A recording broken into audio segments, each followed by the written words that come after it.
you both for being here so that we could have John Green, the student, meet John Green, the author, and see what else they have in common besides their names. I just want to say at the outset, I feel bad because when I was a student at Kenyon, there was a guy who was he was called one of the four horsemen of Sasquatchery. He's a Bigfoot researcher whose name is John Green, and he was quite famous at the time for being like the leading proponent of Bigfoot being a real thing. And I hated that guy. So if you hate me, I understand and I forgive you. No, not at all. I think every generation of Kenyon students needs its own. Needs its own John Green. Like every 14 years. Yeah. So. You can have the cycles. So before this, did you know that there was another John Green? I didn't know. I saw it on my itinerary, and I immediately was reminded of the Sasquatchologist or whatever he's called. And John, have you ever been mistaken for John Green, the author? Not in person. So yeah, occasionally people like write online and they'll write about John Green online, but they'll misspell him and they'll use the Jon spelling, and it'll look like they're talking about me when they're not, which is always kind of funny. But so yeah, no, never in person. But I've been asked like, have you met him, or have you do you read all his books? And like I follow the YouTube series religiously, but I actually cited the healthcare video. I'm in public policy right now. Oh, nice. And, yeah, it came up. That's a major now? It's a concentration. Okay, that's good. Yeah. Thank you for doing that. I had fun making that video. Yeah, it was really good. Thanks. Well, if you guys were to switch places for the day, what would be the best part about the other John Green's life? Well, tell me a little bit more about your life. I mean, are you dating? No, not currently. All right, so that's going to be worse. I'm married, so your life's going to get better in that respect. All right. You're a poli-sci major. Right. That's gonna be a negative for me. I wasn't a great political science student. Are you taking any English classes or religion or anything? No. That's a disaster. Oh no, I know. I would love to be back at school. Right. This is cliche to say, but college is such a privilege, and it's so wasted on people of your generation. Yeah, I would love to be a full-time student, so that would be fun. And then there's really nothing about my life that's fun except that I have these kids and this wife, and so it would be fun. Right. So yeah, that part's pretty good. But yeah, no. So I've actually, you would like my schedule this semester. I've got a really relaxed schedule. I only have class Tuesday, Thursday, 1 to 4, and then I'm doing a senior honors thesis that takes up the rest of the time. But see, the thing is, I think I would take more classes. See, I don't know. I took last semester was like all the fun seminars and event studies, things like that. But this semester I'm trying to like focus in. Yeah, well, and ease your way out of right, it. Yeah. No, have a good experience, for sure. For sure. Yeah. And why do you both think John Green is such a great name? So, I don't know about your experience, but what happens to me is people tend to truncate it into like a one-syllable word.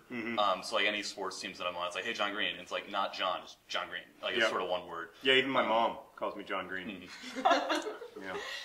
Okay, and so what do you think makes a good writer? You have to have some sort of like emotional attachment to what you're writing. So, you probably recognize The Observer, like the really conservative sort of scary publication, but it died out my freshman year, and we brought it back as like on the liberal end, and there's another conservative end of it. And that's been a lot of fun because you sort of get to find whatever's sort of pissing you off in the news, and explain why it's like a huge issue and things like that. So you have to have some sort of like, I'm sure for you too, like emotional backing behind what you're saying, and you're going to say it a lot better if you would otherwise say it in person. Yeah, absolutely. That's what I like about writing, is making a connection with someone else, but then not actually having to like talk to them. Pretty introverted, so it's a way to connect to people on an emotional level, a deep level, but not have to actually be around them. Okay. And on the flip side, what do you think makes a good student? Oh wow, what do I think makes a good student? Inquisitiveness, sort of intellectual curiosity, and an openness. I think it's really hard to be open to intellectual experiences because they can be quite challenging. And it's particularly hard now because we live in this like echo chamber where it's very easy to surround yourself with voices that only agree with you. That's great to hear that The Observer has been relaunched and relaunched as a politically diverse publication. That's awesome. Because I think that's a challenge that we have. And one of the pleasures of learning is that it pulls you out of your echo chamber. Okay. And how is Kenyon different from when you were a student here? Well, the gym is nicer. The food is dramatically improved. And in general, the facilities have improved. The core of the Kenyan experience seems very similar to me. The students seem very similar to me. Maybe they're smarter, they're better. I would never have gotten into Kenyan in 2014, but the core of the experience seems very similar to me, which is fun. Okay. And I know you both have in common that you were here at Kenyan for 5 years. So what were the benefits of that? And why were you? John? Well, so at least in my experience this year, you sort of figured it out by your 5th year. So it's almost, it's been sort of, the sort of con is that you're watching a lot of other people go to college almost, right? Where your friend group has graduated. You're much more of an observer than you are a participant in a lot of things. Mm-hmm. But on the other hand, you get a sort of reflective look on like what the previous 4 years meant in a way that I think a lot of other Kenyan students don't get. Okay. So having taken time off and then come back, you get an idea of sort of what you were doing in the first place going to college and like what your degree means in a I think I don't know, 50,000 foot view that you might not get otherwise. Yeah, I really liked my 5th year. I missed a semester. I only had a 5th half year for the record. I missed a semester because I had whooping cough, which sort of led to general downward spiral of health. But I did really have whooping cough. I know that it's like an 18th century peasant disease, but I had it. There was an outbreak. I wasn't the only person who had it. You can look it up in the files. If Dr. Shermer's still here, he'll vouch for me. I did feel like I had it figured out. I also felt kind of a little bit like I owned the place. I knew how to be a Kenyan student, and on some level, I felt that I could keep doing it for many more years, and I would only get better at it. Like my main regret was that I couldn't take like the Van Wilder 11-year path, right? Because I think I would have really killed it as like an 11th year senior. Yeah. I actually wrote an Observer article about being a 5th year senior like last semester. I can send it to you guys. Yeah, but sort of package the same But. And what was your favorite class while you were here, or professor? It's hard to say because I liked a lot of my classes. Professor Rogan, my religious studies professor, was really important to me on a personal level as well as a academic one. His class, Jesus and the Gospels, was hugely influential for me. And then on the English side, Professor Lentz is now retired. Professor Lentz's American Literature Overview, which was sort of legendary at Kenyon. It was an 8 a.m. class, and it was brutal and hard, and but wonderful.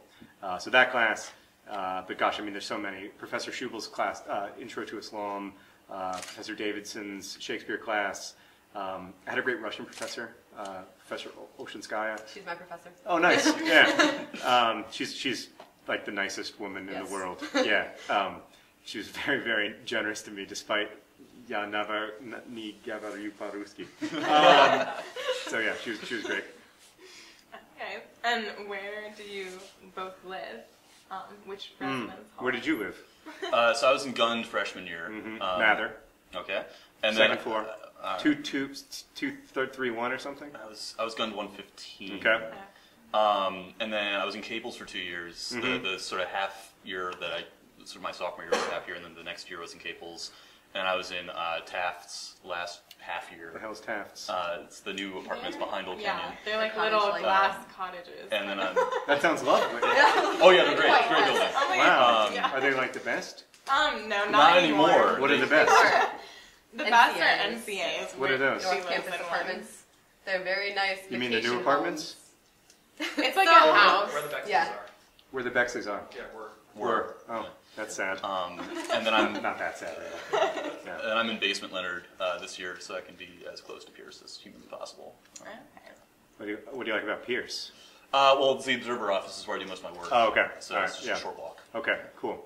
I was in Mather, and then, I lived in a bunch of places. I lived in Far Hall for a semester. I lived in the new apartments, which, do they still exist?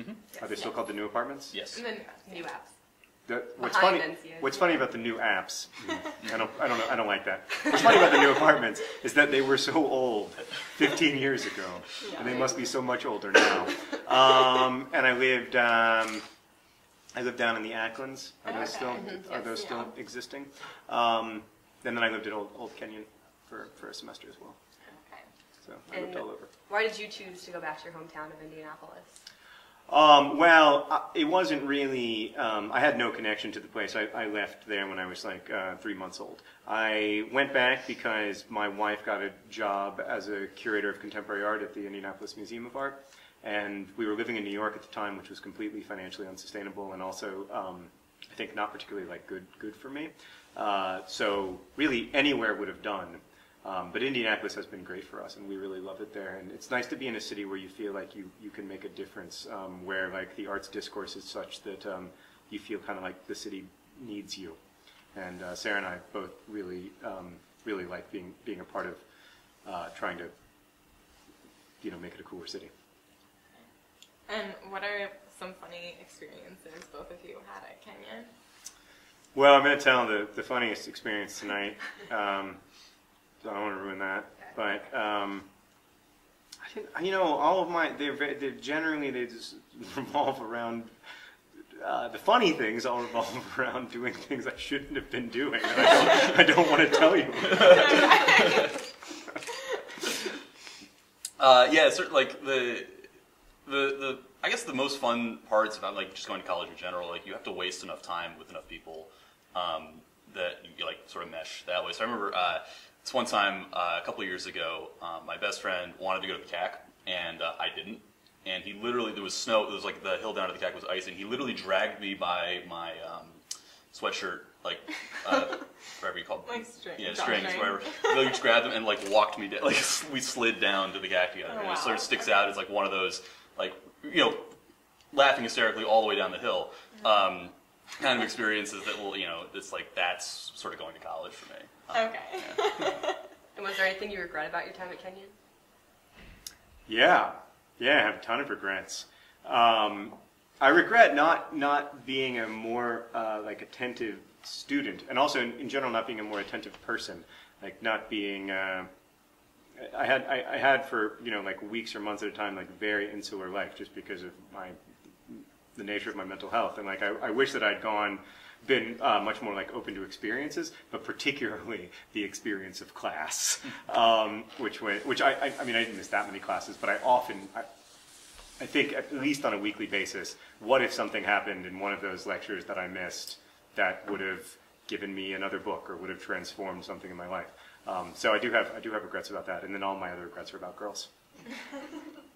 Yeah, I mean, it's easy to say, like, you spend too much time on the internet, or you don't, there are, a whole bunch of classes. We didn't have that problem.